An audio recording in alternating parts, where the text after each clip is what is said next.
कहीं न कहीं आपको क्या लगता है कि आपका करियर शॉर्ट होने की सबसे बड़ी रीज़न क्या है?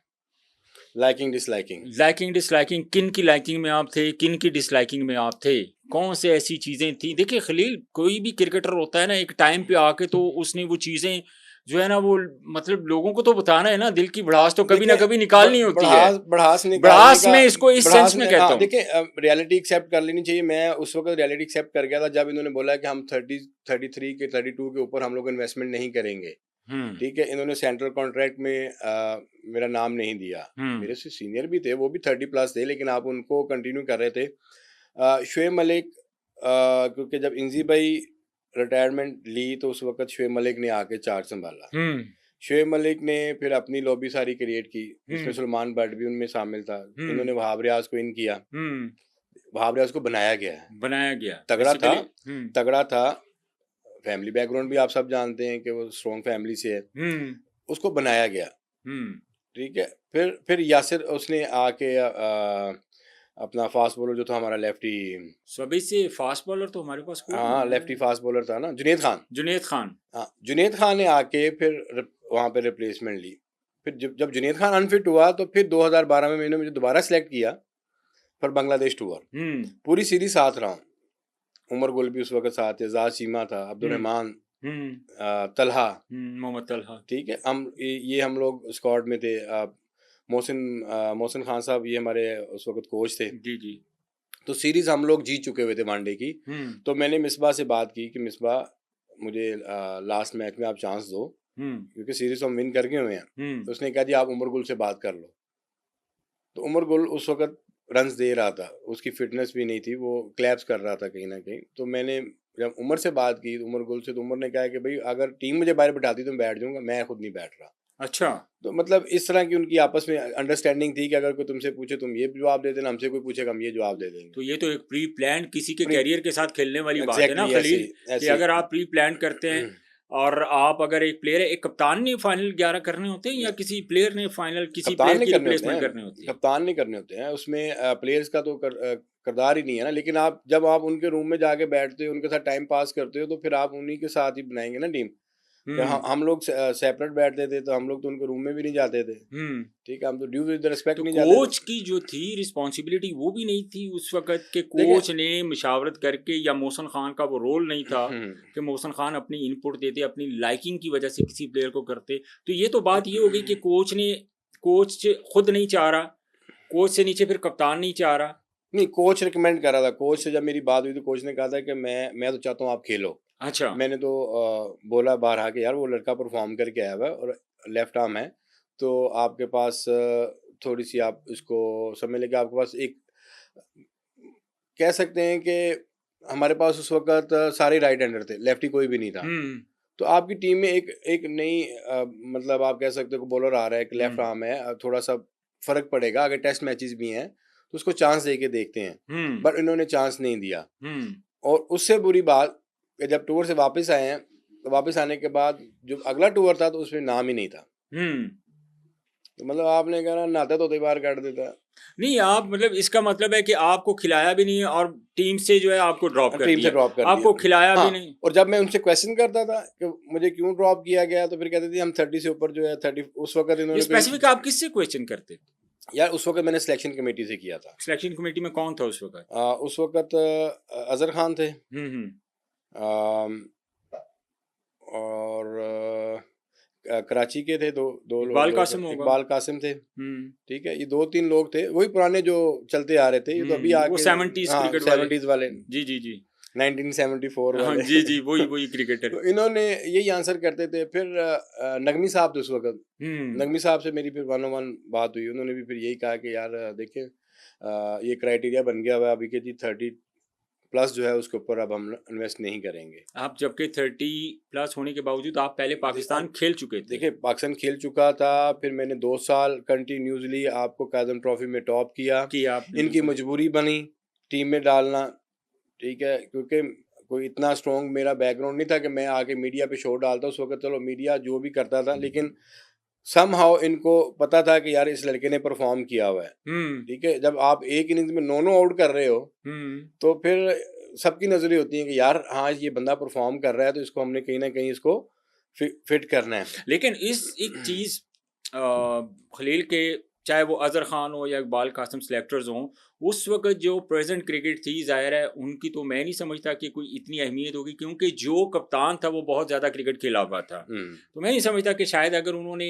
सेलेक्टर्स को इतनी रिस्पेक्ट ना दी हो, उन्होंने कहा कि जो टीम मैंने फाइनल करनी है वो ही खेलनी है। देखिए ये चीज़ें भी हाँ, तो बीच होती में हैं, काउंट होती बिल्कुल है ना? बिल्कुल होती हैं। वो वोटिंग होती है वहाँ पे, आप जब आप सिलेक्शन कमेटी में बैठे होते हो तो आप वोटिंग होती है वहाँ पे कि हाँ जी भई ये प्लेयर्स हैं, इनके ऊपर 5 अगर सिलेक्शन कमेटी के मेंबर्स हैं तो 3 की राय अगर उसके साथ है तो वो ओके है, अगर 2 अलग हैं तो वो क्वेश्चन मार्क में आ जाता है। हुँ, तो वहाँ पे ये वोट बैंक होना भी बड़ा ज़रूरी है, हुँ, ठीक है? तो ये तो उस वक़्त क्योंकि फिर आपने राणा साहब आ गए थे। जब शुएब मलिक आया बाद में, जब शुएब हुँ, मलिक ने एक एक टेन्योर गुज़ार लिया मोहसिन खान साहब उनके साथ, वो सिलेक्शन कमेटी के साथ, फिर हुँ, अगले टेन्योर में सारी सिलेक्शन कमेटी चेंज हो गई। हुँ, तो उसमें फिर उन्होंने अपनी मनमर्ज़ी की सिलेक्शन कमेटी के लोग आ गए, ठीक है? अब फिर वो अपनी मर्ज़ी से टीमें बनाना शुरू कर दी, जिसमें फिर देखो अज़हर अली की मैं एग्ज़ाम्पल देता हूँ, उसने as a bowling cricket start की, हमारे साथ वो एज़ अ बॉलर खेला हुआ अंडर-19 वर्ल्ड कप। हुँ।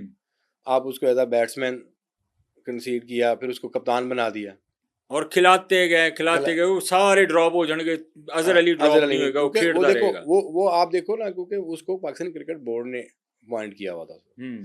क्योंकि प्लेयर लॉबी खत्म करने के लिए फिर इन्होंने ये सिस्टम शुरू किया था कि हम कप्तान अपनी मर्जी का बनाएं। तो इसका मतलब है कि अजहर अली की जो लॉबिंग थी वो क्रिकेट बोर्ड था उस क्रिकेट बोर्ड वक्त। था, हम्म। क्योंकि देखो कप्तान फिर लेकिन एक वक्त आया कि अजहर अली, हफीज, मिसबा सब जब सुई गैस में थे, तो इनके दरमियान से तो सुई भी नहीं गुजरती नहीं थी। गुजरती थी। तो ये लॉबिंग फिर किस तरह बाद में जो है डेवलप हुई? देख, क्योंकि बोर्ड को उस वक्त नहीं चाहिए था कि बंदा आर्गूज करे। हम्म। जी हजूर। जी हुजूरी वाले थे, ओके। ठीक है? तो जी हुजूरी वाला फिर उस वक्त अजहर अली था, उनको जो नजर आ यस। रहा था, परफॉर्म भी उसने किया हुआ था, ठीक है? और उसका हल्का बाप भी स्ट्रॉन्ग था, हम्म। क्योंकि तो फिर उसी को उन्होंने अजहर अली को कंटिन्यू किया। इसी तरह आप सरफराज का ले लें, सरफराज भी जब कप्तान बना तो वो भी जो जब आप कप देखो वो, लेकिन एक चीज उसमें आप भूल रहे हैं खलील, कि उस वक्त जब वकार यूनुस आपके कोच थे, हम्म, तो आपको याद है कि उसको तो, वो तो पसंद नहीं लाइकिंग करते, में नहीं आता था सरफराज को। पसंद नहीं करते थे तो ना। ये क्या, ये एलिगेशन कितना ठीक है कि वकार यूनुस जब भी हेड कोच बनते थे, बहुत सारे जो यंगस्टर्स हैं, जो प्लेयर्स हैं, जो जिनको टैलेंटेड प्लेयर कहा जाता था, हाँ। उनका कैरियर उन्होंने खराब किया। Is it true? देखें सुना है, देखा है, लेकिन विकी भाई के साथ मेरा कोई इतना पर्सनल एक्सपीरियंस नहीं है, हम्म। लेकिन जहाँ तक मैं उनकी प्लेयर से मिला हूँ, उनके बारे में जो गुफ्तगू सुनी है उसमें ये था कि वो पर्सनल हो जाते थे, हम्म। प्लेयर्स के साथ पर्सनल हो जाते थे। दूसरा, हर बंदे का काम नहीं होता कोचिंग, किसी को फीडबैक देना, फीडिंग करना। हम्म। आप कोच तो हो, लेकिन आप देखो कि आप उसको अपना आइडियाज किस तरह आप शेयर कर रहे हो, उसके साथ आप किस तरह बॉन्डिंग कर रहे हो। हम्म। प्लेयर्स के साथ कोच की बाइंडिंग बहुत ज़रूरी होती है, सही है। ठीक है? अगर आप उनके साथ रूड रहोगे, आप पता है कि हाँ, अभी जो मुझे 2-3 प्लेयरों से पता चलता वो ये था कि यार विकी भाई तो रगड़ा दे देते थे। हम्म। आया तो उन्होंने रगड़ा दे दिया, उन्होंने कहा ग्राउंड कितना चक्कर लगवा दो, इसको इतना कर दो, इसको ये कर दो। वहाँ पे अब आता था कि जो आपका मेडिकल स्टाफ जो है, या आपका जो फिटनेस वाला हम्म। जितना भी स्टाफ है आपने रखा हुआ है, उसका काम था कि यार वो प्लेयर्स की बॉडी को देखे, वो कोच उसको हेड कोच को बताया जाके यार इसको इसके ऊपर इतना लोड डालना है, हम्म। ये इतना लोड बर्दाश्त कर सकता है। आपके कितने प्लेयर इंजर्ड हुए हैं उस दौर में? बहुत ज्यादा।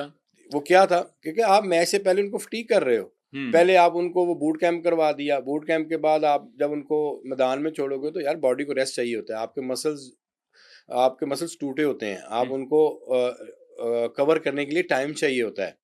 जब उनको टाइम नहीं दोगे तो आप उनको लोड डाली जाओगे तो आपके प्लेयर इंजर्ड ही होंगे ना। हम्म। उसमें आपके पास देख लें, आप अपने फास्ट बॉलर की हिस्ट्री उठा के देख लें, विकी भाई के दौर में कितने आपके प्लेयर्स इंजर्ड हुए, सबसे ज्यादा इंजरी उस दौर में हुई लेकिन है। इन प्लेयर्स का क्या करना था जो टैलेंटेड प्लेयर थे, जो कहा जाता है, मैं नाम भी ले देता हूँ, देखिए उमर अकमल को बहुत गिला है, अहमद शहजाद को बहुत गिला है, लेकिन 2015 में जब सरफराज को ये वर्ल्ड कप खेलने गए हुए थे ऑस्ट्रेलिया, उसके तो वो जो अगेंस्ट आखिरी मैच जो इसको खिलाया था एज ए ओपनर के, I don't know, one down, मुझे याद नहीं है एग्जैक्ट, जब उसको खिलाया तो यही था कि किसी तरीके से ये परफॉर्म ना करे और सरफराज को एक साइड पे कर दिया जाए।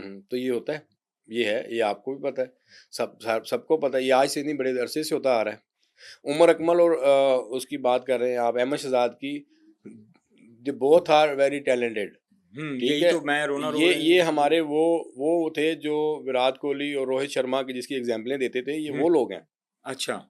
ठीक है, ये इनमें इतना टैलेंट था, दिलेर भी थे। हुँ, हाँ, जो कोच के साथ इनकी अंडरस्टैंडिंग नहीं बनती थी, क्योंकि ये भी आगे से आर्गूज करते थे, बातें करते थे, पूछते थे, क्योंकि उनकी नेचर है। तो कोच को कैसे प्लेयर तो वो, चाहिए? हाँ, वो देखो, जब आप उनसे पूछोगे तो वो फिर आगे से जब वो इरिटेट होगा तो उसका फिर वो एक ही होगा कि यार इसकी किड निकालो, इनको कहीं ना कहीं डंडा दो, हुँ, इनको बेंच पे बैठाओ, इनको हुँ, बाहर बैठाओ, या इनको नहीं खिलाना। फिर वो आप जब प्लेयर की तजलील करते हो तो प्लेयर फिर ऑटोमेटिकली जो है फिर वो मीडिया पे आएगा, बोलेगा, बयान देगा, फिर हुँ, आपको वो क्लू मिल जाता है कि यार इसको बाहर बैठाओ भी, ये देखो ये तो बोल रहा है। हुँ, तो बोलने वाला प्लेयर इनको पसंद नहीं है। हुँ। ये तो ख़ैर हमारी क्रिकेट का शुरू अभी से ही है। अभी देखें ना, अभी अभी की आप जिंदा मिसाल अभी की ले लें।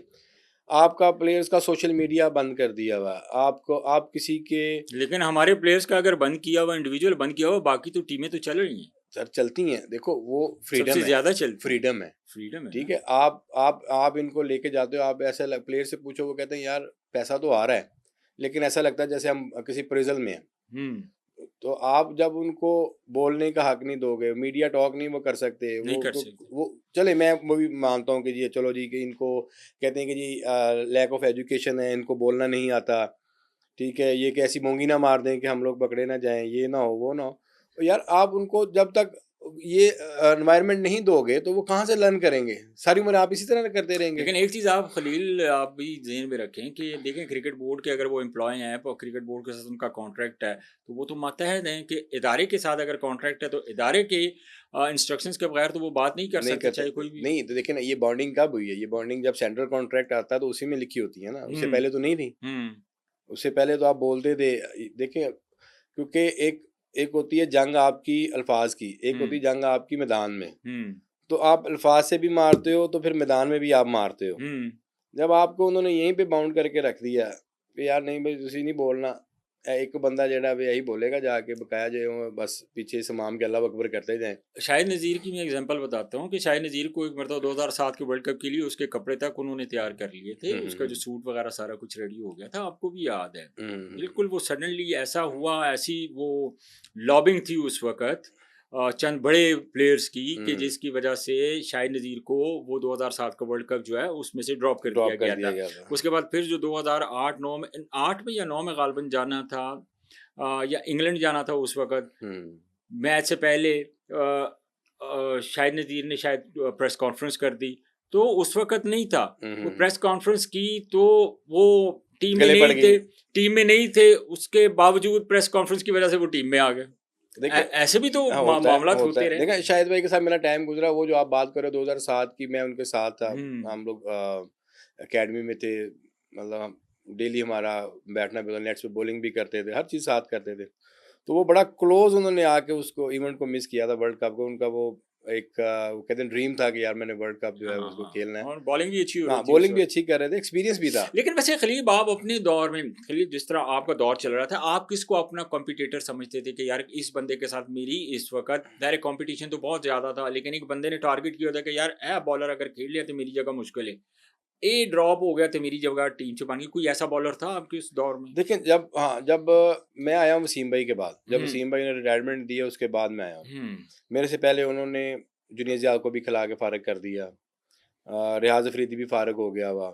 अरशाद भी उस वक़्त क्यू में था, वो भी फ़ारिग हो गया ज़ाहिर है हुआ वसीम था। अकरम के बाद एक कबीर खान था हाँ, और कबीर, कबीर खान और हाँ, कबीर के बाद आप थे। वो फ़ारिग हो गए हुए हाँ, थे। वो फारिग मेरे हो साथ गए थे। नजफ़ शाह था और मैं थे, हम 2 थे। नजफ़ शाह। ठीक है? नजफ़ शाह क्योंकि उसको गुड बॉलर था, वो इतना बुरा बॉलर आई नहीं नो था। अच्छा बॉलर ठीक है? था, टॉल था, उसने लंबा आउट भी था, किए हुए थे। तेज़ भी था। हाँ, तेज़ भी था। लेकिन उसकी वो एक मैच खिला के इन्होंने उसको भी बाहर कर दिया। हुँ, ठीक है? फिर जब वहाब रियाज़ उस वक़्त इन हो रहा था आहिस्ता-आहिस्ता, क्योंकि वो सारा हर वक़्त मलिक के साथ और सलमान भट्ट के साथ टाइम गुज़ारते थे। हुँ, ठीक है? जुनैद खान मेरे साथ रूममेट था इंग्लैंड में।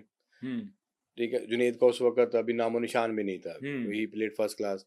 वो फिर जब सिलेक्शन कमेटी आई, वजाहतुल्लाह वासी आया, तो फिर उन्होंने आके पेशावर से बंदे लाने शुरू किए। हुँ, फिर वहाब रियाज़ इन हो गया। तो वहाब जब इन हुआ तो फिर उस वक़्त मुझे था कि यार अब जो है ना मुश्किल है। हुँ, क्योंकि ये ऑब्वियसली कप्तान की लाइकिंग है, उधर वनडे का कप्तान वो है, टेस्ट मैच का कप्तान वो है, दोनों के साथ इसकी यस है।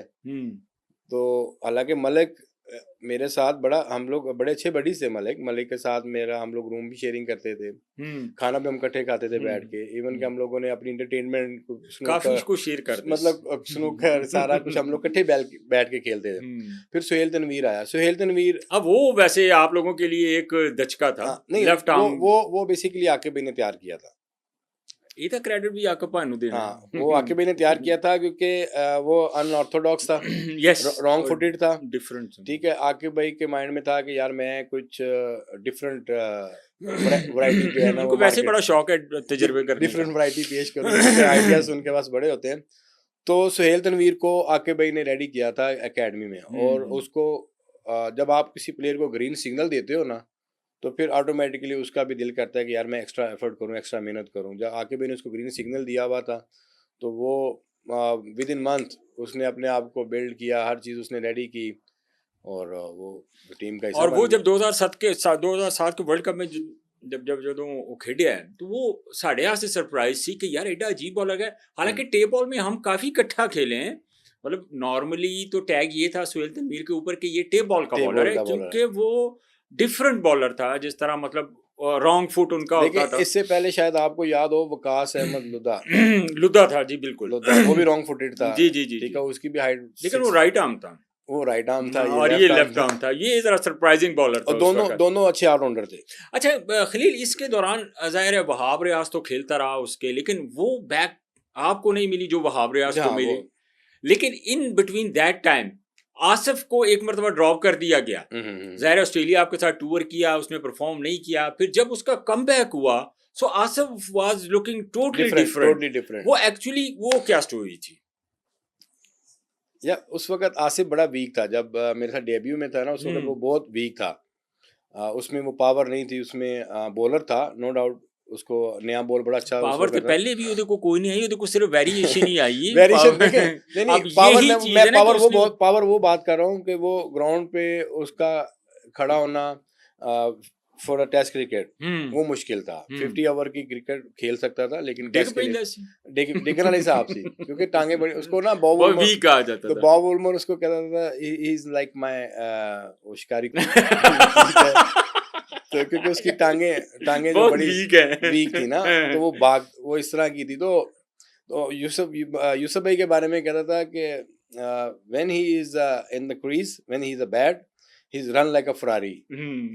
When he's a field, he's look like a big trawler. क्योंकि वो stiff body थी ना, तो हाँ, उसका बॉब वुलमर का अपना एक नजरिया था, उसकी अपनी आइज थी।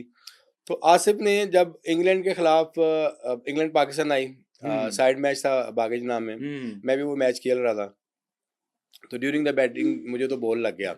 अच्छा, वो तो हार्मिसन ने बाउंसर किया, वो तो बड़ा तेज था, वो मेरे यहाँ पे आके लगा, तो वो मेरा सारा शोल्डर ये लॉक हो गया। तो आसिफ ने वहां पे आउट किए, उसने एक इनिंग में 4 आउट किए, फिर अगले इनिंग में उसने मेरे ख्याल 2-3 आउट किए। तो वहां से उसने फिर कम बैक किया, वहां से फिर वो ऐसा टीम में आया क्योंकि उसको कंडीशंस ऐसी मिल गई कि वो एक मैजिक बॉलर की तरह। लेकिन वो उस वक्त वो वेरिएशन आपको नजर आई इंग्लैंड के खिलाफ जब बाग़ जनाह में आसिफ खेल रहा था? हाँ, उसमें नजर आया, क्योंकि देखो आसिफ को जब ऑस्ट्रेलिया गया वो पिचेस और तरह की थी, वो हार्ड पिचेस थी, वहाँ पे आपको लेंथ बहुत वेरी करती। क्योंकि मैं मेरी विकी भाई से फर्स्ट टाइम इंटरेक्शन हुआ था वहाँ पे, जब विकी भाई ने मुझे बोला यार यहाँ पे लेंथ का फर्क है, जो हमारी कंट्रीज की जो एशियन पिचेस हैं और उनमें और इनमें फर्क है। आप यहाँ पे अगर गुड लेंथ पे बॉल करोगे ना, तो वो इनका बैकफुट बनता है, आपको थोड़ा सा और आगे करना पड़ेगा। वो जिस आके पा कहंदा यार 2 तरह ਦੇ ਬੋਲਰ ਹੁੰਦੇ ਨੇ, ਜਾਂ ਤੇ 150 ਵਾਲਾ ਮੱਥੇ 'ਚ ਮਾਰਨ ਵਾਲਾ ਜਾਂ ਅੱਗੋਂ ਆਊਟ ਕਰਨ ਵਾਲਾ, ਹੁਣ ਤੁਹਾਡੇ ਤੇ ਤੁਸੀਂ ਕਿਹੜਾ बनना है। तो वो बाद में समझ आई कि नहीं यार आगे से आउट होंगे स्विंग करके, क्योंकि पिछले वाला तो वो उनको प्रैक्टिस ही वो खड़े ही बैकफुट पे रहते हैं, इसलिए वो कट बॉल अच्छी खेलते हैं। तो जब मैंने वहाँ पे उसी बात को माइंड में रखा किया, तो वहाँ पे अल्हम्दुलिल्लाह रिजल्ट भी उसके निकले, मैंने आउट भी किए। तो आसिफ को कंडीशंस मिली आके, इंग्लैंड की स्विमिंग कंडीशंस मिल गई, तो कंट्रोल उसके पास ऑटोमेटिकली कंट्रोल था, फर्स्ट क्लास वो खेला हुआ था, मार उसने खाई हुई थी फर्स्ट क्लास की भी। और उसने फिर ऐसा मैजिक किया कि फिर पूरी दुनिया को उसने एक दफ़ा हैरान कर दिया, पूरी दुनिया के वर्ल्ड क्लास बैट्समैन उसने लिटा दिए। बिल्कुल, ठीक है, क्या कमाल की बॉलिंग की उसने। वो उसकी बदकिस्मती कि वो लंबा नहीं खेला, वो क्या हुआ क्या नहीं हुआ, वो अब उसके कैरियर के ऊपर एक एलिगेशन लग गया, वो बाहर हो गया। लेकिन आसिफ आप क्या समझते हैं Khalil as a test cricketer कि आसिफ अगर इसी तरह कंटिन्यू खेलता तो मैक्सिमम वो कितने आउट कर सकता था? और देखें अब दुनिया के सबसे बड़े जो बल्लेबाज होते थे आसिफ उनको टारगेट करता था कि विक्टर मीरिया ने। हालांकि बहुत कम ऐसे हमने दुनिया में बॉलर देखे इतना कॉन्फिडेंट होना कि यार पीटरसन, माइकल क्लार्क, फिर आपका राहुल द्रविड़, फिर आपका सचिन तेंदुलकर, तेंदुलकर, फिर जित लक्ष्मण। वी लक्ष्मण, मतलब इनको टारगेट करता था। देखें वो पेस उसका नहीं था, हम्म बैट्समैन थोड़ा ग्रीडी होता था, बैट्समैन उसको जब बैट निकालता था तो वो उसका लेट स्विंग होता था क्योंकि उसके पास कंट्रोल इतना था। बॉलर, मैं बॉलर उसको मानता हूँ जिसके पास कंट्रोल होता है, जिसको पता है कि यार ये मेरे हाथ में बॉल है तो इसको मैंने किस तरह ऑपरेट करना है, ठीक है, वो बॉलर है। ये नहीं है कि आके हारिस रऊफ की तरह बॉल जोर लगाया तो दम उधर नु गया तो उधर नु गया, वो बॉलर नहीं है। बॉलर वो है जो एक आर्ट के साथ बॉलिंग करता है। आसम में वो आर्ट था, मैगरा में वो आर्ट था, सीम बॉलर्स हैं जितने उसमें वो आर्ट था, ठीक है। तो वो आर्ट ही जो है वो उसको पता था कि यार मैंने खेलना है। अब उसमें क्या होता था, वो जहाँ पे आके अपना बिल्कुल नॉर्मल बॉल छोड़ता था उसका वो नेचुरल स्विंग होता था, आउट स्विंग। जहाँ पे उसने हल्का सा जोर लगाना है वो उसका बॉल अंदर आ जाता था। सिर्फ इतनी सी उसको आइडिया होता था कि अगर मैं बॉल यहाँ से ये करूंगा तो ये बॉल अंदर आ जाएगा। लेंथ उसका जो है ना, आप उसकी बॉलिंग उठा के देख लो, आपको उसके तकरीबन 80-90% आपके बॉल उसको वो 1 फुट बाय फुट के मार्क में नजर आएंगे। वहीं से वो आउट स्विंग करता था, वहीं से वो इन स्विंग करता था, वहीं से वो गैप बनता था, वो एक चौका भी खा लेता था। लेकिन उसको पता था कि हाँ अगले बॉल को मैंने यहाँ से मारना है, इसने इधर मारने जाना है, बीच में से गैप बना है, इसके डंडे हो जाने हैं। होता ही थी। और ऐसे ही होता है, और ऐसे ही होता था, ठीक है। और ये एक्सपीरियंस आता है आपको फर्स्ट क्लास खेलने के बाद, फिर आप इस तरह के मैजिस्टिक बॉलर बनते हो। नहीं, इसमें कोई शक नहीं है कि मैजिशियन उसको कहा जाता है फास्ट बॉलिंग के अंदर।